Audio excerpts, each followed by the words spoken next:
வணக்கம் ட்ரேடர்ஸ். இன்றைக்கி வந்து பார்த்திங்கன்னா புதன்கிழமை, இன்றைக்கி வந்து விநாயகர் சதுர்த்தி அப்படிங்கிறதுனால இன்றைக்கி வந்து மார்க்கெட்டுக்கு லீவு. நாளைக்கு வந்து பார்த்திங்கன்னா வியாழக்கிழமை அப்படிங்கிறது வந்து பார்த்திங்கன்னா நிஃப்டியுடைய வீக்லி எக்ஸ்பைரி. வரலாற்றை நம்ம திருப்பி பார்க்கும்போது முதல்ல வீக்லி எக்ஸ்பைரி அப்படிங்கிறது கொண்டு வரப்பட்டது பேங்க் நிஃப்டிக்கு தான். அந்த பேங்க் நிஃப்டியோட எக்ஸ்பைரி அப்படிங்கிறது வியாழக்கிழமைக்கு தான் இருந்துச்சு. அதுக்கப்புறமா ஐ திங்க் 2019 தான் நிஃப்டியோட வீக்லி எக்ஸ்பைரி கொண்டு வந்தாங்க. அப்படி கொண்டு வந்த காலகட்டத்திலிருந்து வந்து பார்த்திங்கன்னா நிஃப்டியோட வீக்லி எக்ஸ்பைரி அப்படிங்கிறது வியாழக்கிழமைக்கு தான் இருந்துச்சு. ஏன் இந்த கதையெல்லாம் நான் சொல்கிறேன் அப்படின்னா, இதுக்கப்புறம் நிஃப்டியோட வீக்லி எக்ஸ்பைரிங்கிறது வியாழக்கிழமைக்கு கிடையாது, செவ்வாய்க்கிழமையில் தான் இருக்க போகுது. இது எப்பத்திலிருந்து இம்ப்ளிமெண்ட் ஆகுது அப்படின்னு சொல்லி பார்த்தீங்க அப்படின்னா, ஐ திங்க் உங்களுக்கு வந்து நாளைக்கு தான் நிஃப்டியோடைய கடைசி வியாழக்கிழமைக்கு நடக்க போகிற எக்ஸ்பைரி. அதுக்கப்புறம் வந்து பார்த்தீங்கன்னா எவ்ரி டியூஸ்டே அப்படிங்கிறது தான் உங்களுக்கு எக்ஸ்பைரியாக இருக்கும். ஸோ நீங்கள் வந்து தேர்ஸ்டே அன்னைக்கு வந்து ஏதாவது பொசிஷன் எடுக்கிறீங்க அப்படின்னா நிஃப்டியோட எக்ஸ்பைரி அப்படிங்கிறது ஃப்ரைடே, சாட்டர்டே, உங்களுக்கு வந்து சண்டே, மண்டேயோட டியூஸ்டேயோட எக்ஸ்பைரி ஆகிற மாதிரி இருக்கும். ப்ரோக்கர்ஸ்லையுமே கூட நீங்கள் அந்த சேஞ்சை பார்க்கலாம். இங்கே பார்த்தீங்கன்னா ஃபஸ்ட்டு வந்து 28 ஆகஸ்ட் இருக்கும். அதுக்கு அடுத்த எக்ஸ்பைரிங்கிறது வந்து 2 செப்டம்பர் அப்படிங்கிற மாதிரி வந்து மாற்றிட்டாங்க. ஸோ இதுக்கப்புறம் நிஃப்டியோட எல்லா எக்ஸ்பைரியும் வீக்லி எக்ஸ்பைரி அப்படிங்கிறது டியூஸ்டே அன்னைக்கு தான் இருக்க போகுது. எதற்காக இந்த சேஞ்சை கொண்டு வந்தாங்க அப்படின்னு சொல்லி பார்த்தீங்கன்னா, அதுக்குள்ள ஒரு பிஸ்னஸ் நோக்கம் இருக்குது. மார்க்கெட்டில் மேனிப்புலேஷன் எதுக்காக நடக்கணும்? பை செல் இந்த ரெண்டுமே நடந்தால் தான் ஒரு டிரான்சாக்ஷன் கம்ப்ளீட் ஆகும். சப்போஸ் 1000 கோடி ரூபா காசு இறக்கி மார்க்கெட்டை யாராவது கீழே கொண்டு போகணும் அப்படின்னு முடிவு பண்ணிட்டாங்க அப்படின்னா அந்த 1000 கோடி யாராவது பை பண்ணணும். அதுக்காக தான் உங்களுக்கு தெரிஞ்ச double bottom, trend lines, head and shoulders மாதிரியான பேட்டர்ன்ஸை கிரியேட் பண்ணி உங்களை பை பொசிஷன் எடுக்க வச்சதுக்கு அப்புறமா உங்கள் ஸ்டாப் லாஸை ஹண்ட் பண்ணிட்டு அவங்க மார்க்கெட்டை கீழே இறக்கிடுவாங்க. ஸோ உங்கள் ஸ்டாப் லாஸஸ் ஃப்ரீக்வெண்ட்டாக ஹண்ட் ஆகாமல் இருக்கணும் அப்படின்னா இந்த ஆயிரக்கணக்கான கோடி காசு வச்சு ட்ரேட் பண்ணுற ஸ்மார்ட் மணி ட்ரேடர்ஸ் எந்த மாதிரி பொசிஷன்ஸை பில்ட் பண்ணுறாங்க அப்படிங்கிறத பற்றி நீங்கள் தெரிஞ்சுக்கணும். அதை தான் வர சண்டே நடக்க போகிற ஸ்மார்ட் மணி மேனிப்புலேஷன் வெபினாரில் உங்களுக்கு நான் சொல்லிக் கொடுக்க போகிறேன். சப்போஸ் உங்களுக்கு இன்ட்ரெஸ்ட் அப்படின்னா ஜாயின் பண்ணிக்கங்க. வெபினாரில் சந்திக்கலாம். தேங்க்யூ. உங்களுக்கே தெரியும் பிஎஸ்சி, என்எஸ்சி அப்படிங்கிற மாதிரி 2 இண்டெக்ஸ் வந்து பார்த்திங்கன்னா 2 டெரிவேட்டிவ் இண்டெக்ஸ் வந்து பார்த்திங்கன்னா நம்ம மார்க்கெட்டில் இருக்குது. ஸோ இதில் எந்த இண்டெக்ஸ் வந்து பார்த்திங்கன்னா ஃபஸ்ட்டு எக்ஸ்பைரி ஆகுதோ ஸோ யூஸ்வலாகவே அதோட வால்யூம் அப்படிங்கிறது அதிகமாக இருக்கும். ஸோ இதுக்கு முன்னாடி வந்து பார்த்திங்கன்னா பிஎஸ்சியில் வந்து எந்த விதமான எக்ஸ்பைரியும் வந்து கிடையாது. அவங்க வந்து டெரிவேட்டிவ் மார்க்கெட்டுக்குள்ளேயே வரல. ஸ்டாக்ஸ் இருக்கும், பிஎஸ்சி, என்எஸ்சின்னு ரெண்டுலேயுமே நீங்கள் போய் ஸ்டாக்ஸை வாங்க முடியும். ஆனால் இப்போ ரொம்ப ரீசெண்டாக தான் வந்து பார்த்தீங்கன்னா சென்செக்ஸில் எக்ஸ்பைரி வந்து கொண்டு வந்தாங்க. அதுக்கப்புறம் வீக்லி எக்ஸ்பைரி வந்துச்சு, எவ்ரிடே எக்ஸ்பைரிங்கிற ஒரு கான்செப்ட் கூட வந்துச்சு. எவ்ரிடே ஒவ்வொரு இண்டெக்ஸ் வந்து எக்ஸ்பைரி ஆகிட்டு இருக்கும், அந்த மாதிரிலாம் வந்துட்டு இருந்துச்சு. பட் லாஸஸ் அப்படிங்கிறது ரொம்ப அதிகமானதுக்கப்புறமா இந்த இன்ஜெக்ஷன் ஸ்டோரிஸ்லாம் நிறையா வந்ததுக்கப்புறம் மார்க்கெட்டில் டெய்லி அந்த எக்ஸ்பைரியை பேஸ் பண்ணி மேனிப்புலேஷன் அதிகமாக வந்ததுக்கப்புறம் மார்க்கெட்டுடைய அந்த ஒழுங்கு, அந்த ஆர்டர் அப்படிங்கிறது வந்து சீர்குலைஞ்சு போச்சு அப்படின்ட்டு அந்த எவ்ரிடே எக்ஸ்பைரி முதல்ல தூக்குனாங்க. அண்ட் அதுக்கப்புறமா வந்து பார்த்திங்கன்னா உங்களுக்கு மந்த்லி எக்ஸ்பைரி மட்டும்தான் இருக்கும் அப்படிங்கிற மாதிரி கொண்டு வந்தாங்க. அதுக்கப்புறம் வந்து நிஃப்டி ஃபஸ்ட்டு சென்செக்ஸோட எக்ஸ்பைரிங்கிறது ஃப்ரைடே இருந்துச்சு. தேர்ஸ்டே அன்னைக்கு நிஃப்டியோட எக்ஸ்பைரி, ஃப்ரைடே அன்னைக்கு சென்செக்ஸோட எக்ஸ்பைரி. எது முதல்ல எக்ஸ்பைரி ஆகுது? தேர்ஸ்டே வந்து நிஃப்டி தான் எக்ஸ்பைரி ஆகுது, ஃப்ரைடே தான் சென்செக்ஸ் எக்ஸ்பைரி ஆகுது. அப்போ ஃபஸ்ட்டு எக்ஸ்பைரி ஆகுது நிஃப்டியில் வால்யூம் ரொம்ப அதிகமாக இருந்துச்சு, சென்செக்ஸில் வால்யூம் ரொம்ப கம்மியாகவே இருந்துச்சு. அப்போது சென்செக்ஸ் வந்து பார்த்திங்கன்னா பிஎஸ்சி அப்படிங்கிற ஒரு கம்பெனியோட ஒரு ப்ராடக்ட் தான் சென்செக்ஸ் அப்படிங்கிறது. பிஎஸ்சின்ற ஒரு கம்பெனி இருக்குது, என்எஸ்சின்னு ஒரு கம்பெனி இருக்குது. பிஎஸ்சியோட ப்ராடக்ட்டுங்கிறது சென்செக்ஸ், என்எஸ்சியோட ப்ராடக்ட் அப்படிங்கிறது நிஃப்டி அப்படின்னு வச்சுக்கலாமே. பிஎஸ்சி அப்படிங்கிறது ஸ்டாக் மார்க்கெட்டில் லிஸ்ட் பண்ணப்பட்ட ஒரு கம்பெனி. அப்போது அந்த கம்பெனி அதிகமான ப்ராஃபிட் பண்ணணும் அப்படின்னா நிறையா பேர் சென்செக்ஸில் ட்ரேட் பண்ணணும். அப்போது ஃப்ரைடே இருக்கிறத தூக்கி கொண்டு போய் டியூஸ்டேக்கு மாற்று அப்படின்னு சொல்லி மாற்றினாங்க. அப்போ என்னாச்சு அப்படின்னா உங்களுக்கு நிஃப்டி வந்து வியாழக்கிழமையும் சென்செக்ஸ் வந்து செவ்வாய்க்கிழமையும் எக்ஸ்பைரி ஆகிட்டு இருந்துச்சு. இப்படி உங்களுக்கு இந்த ஷிஃப்ட் வந்த உடனே பிஎஸ்சியோட ஸ்டாக்கை பாருங்கள் வெறிகுண்டு மேலே ஏறினா. ஏன்னா உங்களுக்கு வால்யூம் அப்படிங்கிறது அதிகமாச்சு, பிஎஸ்சியில் வால்யூம் அதிகமாச்சு. அதனால் இது வெறிகுண்டு உங்களுக்கு வந்து பிஎஸ்சியோட ஸ்டாக்லாம் மேலே போச்சு. அதன் காரணமாக என்னாச்சுன்னா என்எஸ்சி இருக்குது பார்த்தீங்களா, என்எஸ்சியோட வால்யூம் கம்மியாக ஆரம்பிச்சிருச்சு. நிறைய பேர் வந்து பார்த்திங்கன்னா நிஃப்டியில் பொசிஷன் எடுக்கிறத காட்டிலும் சென்செக்ஸில் பொசிஷன் எடுக்கிறத ப்ரிஃபர் பண்ணாங்க. ஏன்னா அந்த வார தொடக்கத்தில் சப்போஸ் மண்டே அன்னைக்கு அவங்க என்ட்ரி எடுக்கிறாங்கன்னா டியூஸ்டேவே அது எக்ஸ்பைரி ஆயிடுது, 2 நாள் தான். ஸோ அதுலேயும் நல்லா ப்ராஃபிட்டாக பண்ண முடியும். அப்படிங்கிறதுனால எது வந்து ஒரு மண்டே அன்னைக்கு ஆரம்பித்து எதோட எக்ஸ்பைரி ரொம்ப சீக்கிரமாக முடியுதோ அதில் நம்ம ட்ரேட் பண்ணுவோம் அப்படின்ட்டு ரீட்டைல் ட்ரேடர்ஸ் வந்து நிறைய பேர் வந்து சென்செக்ஸை ப்ரிஃபர் பண்ண ஆரம்பித்தாங்க. அப்போ என்எஸ்சி அப்படிங்கிற ஒரு கம்பெனியோட ரெவென்யூ அடி வாங்குது, ஏன்னா வால்யூம் கொஞ்சம் ட்ராப் ஆகுது. அதன் காரணமாக நான் தான் நீ தான் அப்படின்ட்டு போட்டியை போட்டு கடைசியில் இப்போ வந்து என்எஸ்சி வந்து டியூஸ்டேக்கு மாற்றிட்டாங்க. ஐ திங்க் இதுக்கப்புறம் சென்செக்ஸோட எக்ஸ்பைரி வந்து தேர்ஸ்டே அன்னைக்கு இருக்கும் அப்படின்னு நினைக்கிறேன். அதை பற்றின தகவல் தெரியல எனக்கு இதில் தெரில. பட் இதுக்கப்புறம் நிஃப்டியோட எக்ஸ்பைரி வந்து பார்த்திங்கன்னா உங்களுக்கு வந்து தேர்ஸ்டே கிடையாது, உங்களுக்கு வந்து டியூஸ்டே தான். இதை வந்து மாற்றி போட்டாங்க. சரி, ஓகே. இதில் என்ன பிரச்சனை இதில் இப்படி மாறினா எல்லா நாளுமே எக்ஸ்பைரி தான் இருக்குது, என்ன பிரச்சனை அப்படின்னு நீங்கள் கேட்கலாம். இதில் நான் வந்து பேசிக்காக வந்து பார்த்திங்கன்னா சில ப்ராப்ளம்ஸ் இந்த செபியால் ஆர் இந்த என்எஸ்சி பிஎஸ்சிங்கிற கம்பெனியோட சண்டையால் நான் வந்து மிகப்பெரிய அளவில் பாதிக்கப்பட்டேன். அதை பற்றி ஒரு சின்ன கதை மட்டும் சொல்லிடுறேங்க. நான் வந்து ஒரு ஃபுல் டைம் ட்ரேடராக இப்போ நான் வந்து ஃபுல் டைம் ட்ரேடராக தான் இருக்கேன். அப்படி மாறினதுக்கு மிக முக்கியமான காரணம் அப்படின்னா மண்டே சிபிஆர் அப்படிங்கிற ஒரு ஸ்ட்ராட்டஜிங்க. அது வந்து வீக்லி சிபிஆர் பேஸ் பண்ண ஒரு ஸ்ட்ராட்டஜி. பேங்க் நிஃப்டியில் தரமாக ஒர்க்கான ஒரு ஸ்ட்ராட்டஜி. நியர்லி 80% அதில் வின்னிங் அக்யூரசி இருந்துச்சு. என்ன பிரயோஜனம்? பேங்க் நிஃப்டியோட வீக்லி எக்ஸ்பீரி தூக்கின உடனே அந்த ஸ்ட்ராட்டஜி என்னால் எக்ஸிக்யூட் பண்ண முடியாமல் போயிடுச்சு. ஸோ வெறித்தனமாக ஒரு செமையாக ஒரு ப்ராஃபிட் பண்ணிட்டு இருந்தேன். நான் என்ன பண்ணுற கையேறு நிலைக்குன்னு சொல்லுவாங்கல்ல, அந்த மாதிரி அடுத்து என்னடா பண்ணுறது அப்படிங்கிற மாதிரி ஒரு நிலைமைக்கு தள்ளப்பட்டேன். After I become full time trader. இது நான் வேலையில் இருக்கும்போது நடக்கலை. வேலையை விட்டு அதுக்கப்புறமா ஐ திங்க் ஒரு 6 மாதம் வந்து பண்ணதுக்கப்புறமா தான் வந்து இந்த இதை கொண்டு வராங்க.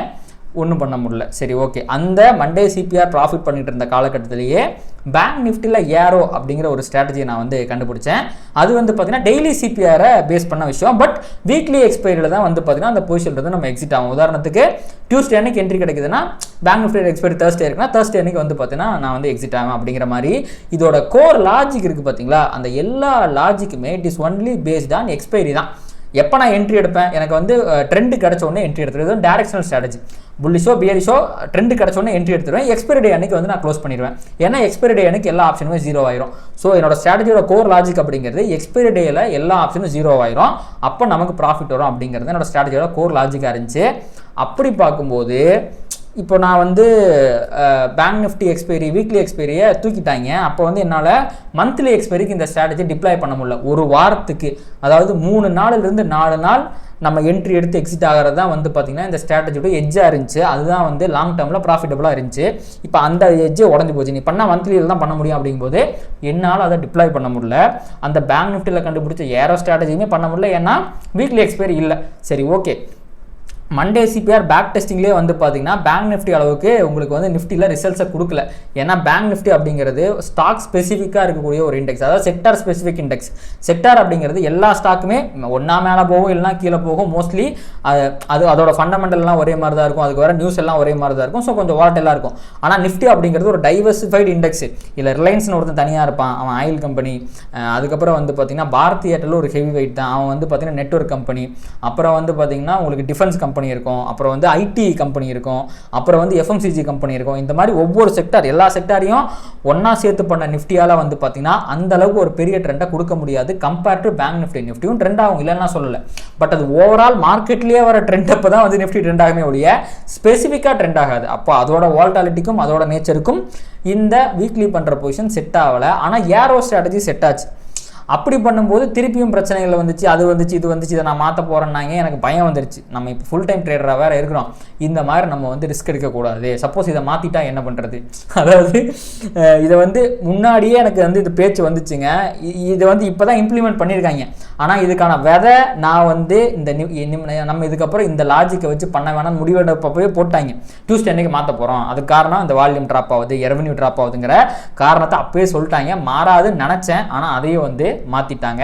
இப்போ வந்து கடைசியாக வந்து கதை எங்கே முடியுதுன்னா நிஃப்டி டியூஸ்டேவும் மோஸ்ட்லி சென்செக்ஸ் வந்து தேர்ஸ்டேவும் இதுக்கப்புறம் எக்ஸ்பைரி இருக்குது அப்படிங்கிற மாதிரி கதை இந்த இடத்துல முடியுது. அப்போது என்றைக்குமே இந்த ரீட்டைல் ட்ரேடர்ஸோட பார்ட்டிசிபேஷன் வந்து இந்தியாவில் அதிகமானதுக்கப்புறம் நிறைய பேர் லாஸ் பண்ண ஆரம்பிச்சிட்டாங்க. ஏன்னா ப்ராப்பரான கேபிட்டலோட ட்ரேட் பண்ணுறது இல்லை, எட்ஜை பார்த்து ட்ரேட் பண்ணுறது இல்லை. காசு சம்பாதிக்கணும், நான் இன்றைக்கி என்ட்ரி எடுக்கிறேன்னா இன்றைக்கே நான் ப்ராஃபிட் பார்த்துடணும் அப்படின்ட்டு ஒரு குவிக் டைம் கெயின்ஸுக்காக வந்து நிறைய பேர் ஆப்ஷன்ஸ் ட்ரேடிங்கை கேம்பிளிங்காக பார்க்க ஆரம்பிச்சிட்டாங்க. அதன் காரணமாக நிறைய பேர் லாஸும் பண்ண ஆரம்பிச்சிட்டாங்க.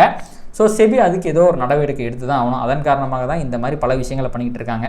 அதனால் நான் இப்போது சொல்கிறேன், உங்களுடைய கோர் லாஜிக் அப்படிங்கிறது எக்ஸ்பைரி டே அன்னைக்கு வந்து பார்த்திங்கன்னா உங்களுக்கு ஓடிஎம் ஆப்ஷன்லாம் 0 ஆயிரும் அப்படிங்கிற லாஜிக்கை பேஸ் பண்ணி நீங்கள் ட்ரேட் பண்ணுற ஆளாக இருந்தீங்கன்னா தயவு செஞ்சு வீக்லி எக்ஸ்பைரிலேருந்து மந்த்லி எக்ஸ்பைரிக்கு போயிருங்க.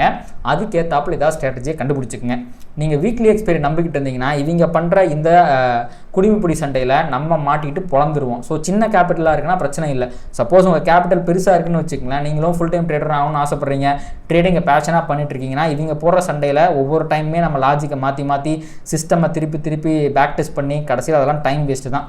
அதன் காரணமாக தான் என்னுடைய லாஜிக்கை எக்ஸ்பைரி டே எனக்கு 0 ப்ராஃபிட் அப்படின்ட்டு இல்லாமல் இந்த பாயிண்ட்லேருந்து இந்த பாயிண்ட்டுக்கு போனால் எனக்கு ப்ராஃபிட் வரும், என் ஸ்டாப் லாஸை நான் இங்கே போட்டுக்கிறேன் அப்படிங்கிற மாதிரி லாஜிக்கில் மாற்றிட்டேன். அங்கே தான் எஸ்எம்சி வந்து உள்ளே வருது. ஸோ இதில் வந்து பார்த்தீங்கன்னா எந்த பிரச்சனையும் இல்லை. நீ மந்த்லி எக்ஸ்பீரியாக இருந்துட்டு போ, வீக்லி எக்ஸ்பீரியாக இருந்துட்டு போ. இப்போ இன்னொரு புது விஷயம் வேறு கொடுத்துருக்காங்க. இன்னொரு நியூஸ் இங்கே பாருங்கள். கன்சல்டேஷன் பேப்பர் வந்து சீக்கிரமாக ரிலீஸ் பண்ண போகிறாங்களா. லாங் டேர்ம் எக்ஸ்பைரி, அதாவது இப்போதைக்கு வந்து பார்த்தீங்கன்னா நிஃப்டியில் நீங்கள் அடுத்த 1 வருஷத்துக்கு தான் வந்து ட்ரேட் பண்ண முடியும். அதுக்கு மேலே உங்களுக்கு வந்து கிடையாது. இப்போது 2025 2026 டிசம்பரோட எக்ஸ்பைரியோட ஆப்ஷன்ஸ்லாம் உங்களுக்கு அவைலபிளாக இருக்கும். ஃபியூச்சர்ஸ்னால் 3 மாதம் மட்டும்தான் உங்களால் வந்து ட்ரேட் பண்ண முடியும். இப்போ வந்து பார்த்தீங்கன்னா ஆகஸ்ட்டா, செப்டம்பர், அக்டோபர், நவம்பர் இந்த 3 மாதத்தோட ஃபியூச்சர் மட்டும் தான் உங்களால் ட்ரேட் பண்ண முடியும். டிசம்பர் ஃபியூச்சரை வந்து பார்த்தீங்கன்னா உங்களால் பண்ண முடியாது. அப்போ ஃபியூச்சர்னால் 3 மாதம், ஆப்ஷன்ஸ்னால் 1 வருஷம். இதான் வந்து பார்த்தீங்கன்னா டென்யூர். இப்போது கன்சல்டேஷன் பேப்பர் வந்து கொண்டு வர போகிறாங்களாமா. எதுக்குன்னா உங்களுக்கு வந்து இந்த டென்யூரை அதிகப்படுத்துறதுக்காக. இப்போது நீங்கள் நாஸ்டாக்கு இல்லை வந்து யூஎஸ் மார்க்கெட்லாம் எடுத்துக்கிட்டீங்கன்னு வச்சுக்கலாம், அங்கேயும் ஃபியூச்சர்ஸ் ஆப்ஷன்ஸ் மார்க்கெட்லாம் இருக்குது. அங்கே எவ்ரிடே எக்ஸ்பைரி இருக்குது, ஸ்டாக்ஸுக்கு வீக்லி எக்ஸ்பைரி இருக்குது. இந்தியாவில் வந்து பார்த்தீங்கன்னா மந்த்லி எக்ஸ்பைரி தான் ஸ்டாக்ஸுக்கு. ஆனால் ஒவ்வொரு வெள்ளிக்கிழமையும் அங்கே ஸ்டாக்ஸோட எக்ஸ்பைரி இருக்குது, வீக்லி எக்ஸ்பைரி இருக்குது, ஸ்டாக்ஸுக்கு மந்த்லி எக்ஸ்பைரி இருக்குது, இயர்லி எக்ஸ்பைரி இருக்குது, 5 வருஷம் எக்ஸ்பைரி இருக்குது, 10 வருஷம் எக்ஸ்பைரி இருக்குன்ட்டு அவன் வந்து வருஷக்கணக்காக போட்டுக்கிட்டு இருக்கான். அதெல்லாம் லீப்ஸ் அப்படின்னு சொல்லுவாங்க யூஎஸ் மார்க்கெட்டில், லாங் டேர்ம் ஆப்ஷன்ஸ். அதே மாதிரி இங்கே long term options mostly likely ஃபியூச்சர்ஸும் வரதுக்கு வாய்ப்பு இருக்குது. அதில் வந்து நாங்கள் கன்சல்டேஷன் பேப்பரில் ஒர்க் பண்ணிக்கிட்டு இருக்கோம். அந்த கன்சல்டேஷன் பேப்பருங்கிறது ஒன்றும் இல்லை, அவங்க முடிவெடுத்து நம்மகிட்ட ஒப்பீனியன் கேட்பாங்க, நம்ம அதுக்கு ஒப்பீனியன் சொல்லுவோம். நம்ம என்ன சொன்னாலும் அதை கேட்காம அவங்க எடுத்த முடிவை இம்ப்ளிமெண்ட் பண்ணிடுவாங்க. அதுக்கு பேர் தான் கன்சல்டேஷன் பேப்பர். அதை வந்து ஏன்னா இந்த பேங்க் நிஃப்டி எக்ஸ்பைரி வந்து தூக்கற போகிறதா, ஏதோ ஒரு எக்ஸ்பைரி வீக்லி வாரம் ஒரு எக்ஸ்பைரி தான் இருக்கும். அப்போ வந்து நிஃப்டியில் இருக்க இதெல்லாம் தூக்கலாங்கிற மாதிரி ஒரு கன்சல்டேஷன் பேப்பர் ரிலீஸ் பண்ணாங்க. நான் கதர்னேன், பேங்க் நிஃப்டி வச்சுக்கங்க ஐயா, மண்டே சிபிஆர் அதை நம்பித்தான் இருக்குன்ட்டு. கேட்கவே இல்லையே, நான் மட்டும் இல்லை, ஏகப்பட்ட பேர் அப்போ கதர்னாங்க. நான் இந்த ரீட்டைல் ட்ரேடர்ஸோட கதறல் எதுவுமே வந்து செபிக்கும் கேட்கல, என்எஸ்சிக்கும் கேட்கல. கடைசியில் நிஃப்டி வச்சுட்டாங்க. அந்த நிஃப்டி இல்லாமல் பேங்க் நிஃப்டி இருந்திருந்தா வேறு மாதிரி இருந்திருக்கும். பட் ஸ்டில் இப்போ ஓகே, ஏன்னா அதெல்லாம் அந்த ப்ராப்ளம்லாம் ஓவர் கம் பண்ணி வந்தாச்சு. வாழ்க்கைனா சில அடிகள் விழத்தான் செய்யும். ஆனால் ட்ரேடர்ஸோட லைஃப்பில் ஒவ்வொரு மாதமும் ஒவ்வொரு 3 மாதத்துக்கும் வந்து பார்த்திங்கன்னா செபியாலையும் இந்த கம்பெனியோட போட்டியாலையும் அடி விழுந்துக்கிட்டே இருக்குது. அண்ட் இவங்க வந்து இப்போ லாங் டேர்ம் ஆப்ஷன்ஸை வந்து கொண்டு வர போகிறதா சொல்லிட்டாங்க. இப்போ எனக்கு என்ன இப்போ ஒரு யோசனை வருதுன்னா, எதுக்காக சம்மந்தமே இல்லாமல் லாங் டேர்ம் ஆப்ஷன்ஸை கொண்டு வரணும்? ஒருவேளை அந்த லாங் டேர்ம் ஆப்ஷன்ஸை கொண்டு வந்துட்டு உங்களுக்கு இதில் வந்து வால்யூம் பில்ட் ஆயிடுச்சுன்னு வச்சுக்கலாம், இதுக்கப்புறம் வீக்லி ஆப்ஷன்ஸே கிடையாது, வீக்லி ஆப்ஷன்ஸ் தூக்கு அப்படின்னு தூக்கிட்டா என்ன பண்ணுறது? அதற்கு வாய்ப்பு இல்லை நீங்கள் நினைக்கிறீங்களா? அதற்கும் வாய்ப்பு இருக்கும். செபி நினைச்சாலோ, என்எஸ்சி நினைச்சாலோ, பிஎஸ்சி நினைச்சாலோ அதையும் பண்ணுறதுக்கு வாய்ப்புகள் இருக்கிறது. ஸோ இதெல்லாம் நீங்கள் பார்த்துக்குங்க. அதனால் வந்து ஆப்ஷன் ட்ரேடிங் வந்து ஒரு நல்ல எட்ஜ் இருக்கக்கூடிய ஒரு விஷயம் தான். கண்டிப்பாக அதில் ப்ராஃபிட் பண்ண முடியும். ஆனால் இந்த மாதிரி ரெகுலேஷன் மாறிக்கிட்டே இருந்துச்சு அப்படின்னா உங்கள் சிஸ்டமோட கேரக்டர் மாறிக்கிட்டே இருக்கும். அது பல பிரச்சனைகளை கொண்டு வரதுக்கு வாய்ப்பு இருக்குது. அதோட லாஜிக் மட்டும் நீங்கள் கொஞ்சம் பார்த்துக்குங்க. ஸோ எனக்கு வந்து பார்த்திங்கன்னா இது எப்படி சொல்கிறது, நான் வந்து இந்த மாதிரி பல பிரச்சனைகள் வரும் அப்படிங்கிறதுனால நான் மந்த்லி ஆப்ஷன்ஸ் ட்ரை பண்ணி பார்த்தேங்க. எனக்கு வந்து அந்தளவுக்கு பொறுமை இல்லைன்னு வச்சுக்கோங்களேன். ஏன்னா நான் இவ்வளோ நாள் நான் ப்ராஃபிட்டபிள் ட்ரேடராக மாறினதே வந்து 2-3 நாளுக்குள்ளே ப்ராஃபிட் பண்ணியே பழக்கப்பட்டுட்டேன். என்னால் 1 மாதம் நான் ட்ரையும் பண்ணி பார்த்தேன், 1 மாதம் வரைக்கும் வச்சு பார்க்கலான்னு பார்த்தா அதுக்கான சிஸ்டம் ஒன்றும் அமைய மாட்டேங்குது.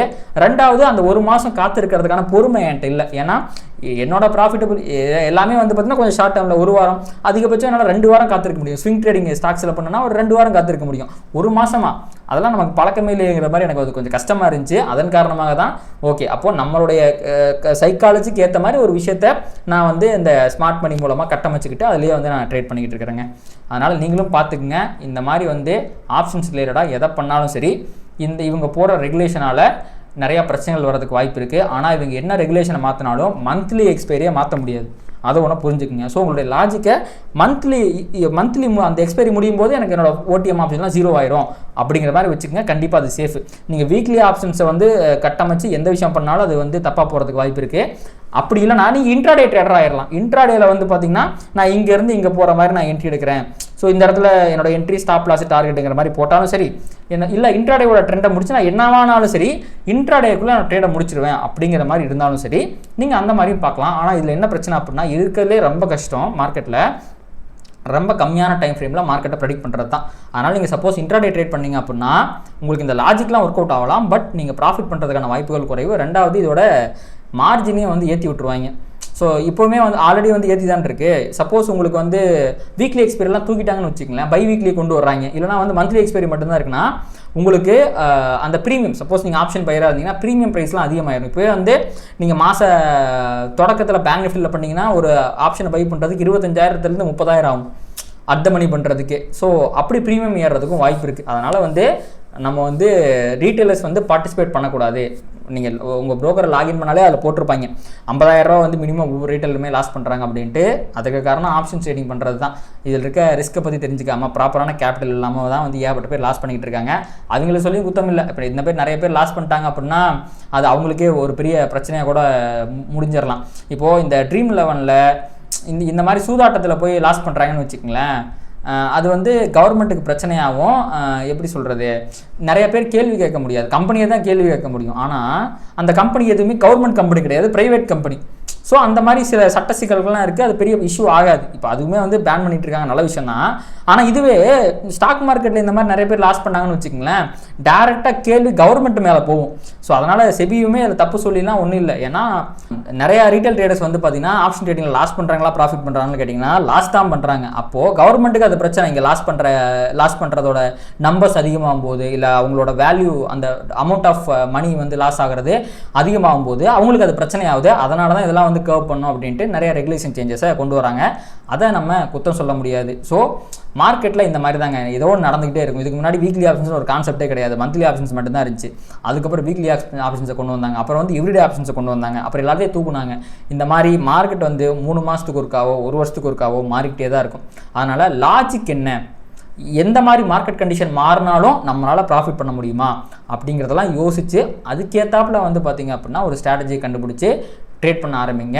இந்த மாதிரி ரெகுலேஷன் சேஞ்சஸால் அடிக்கடி உங்கள் ஸ்ட்ராட்டஜியை மாற்றிக்கிட்டே இருந்தாலுமே அது ரொம்ப கடுப்பான ஒரு விஷயமா போயிடும். நீங்கள் ஸ்கேல் அப் பண்ணுறதுக்கும் ஃபுல் டைம் ட்ரேடராக மாறுறதுக்குமே இது ஒரு பெரிய அப்டக்கலாக மாறிடுங்க.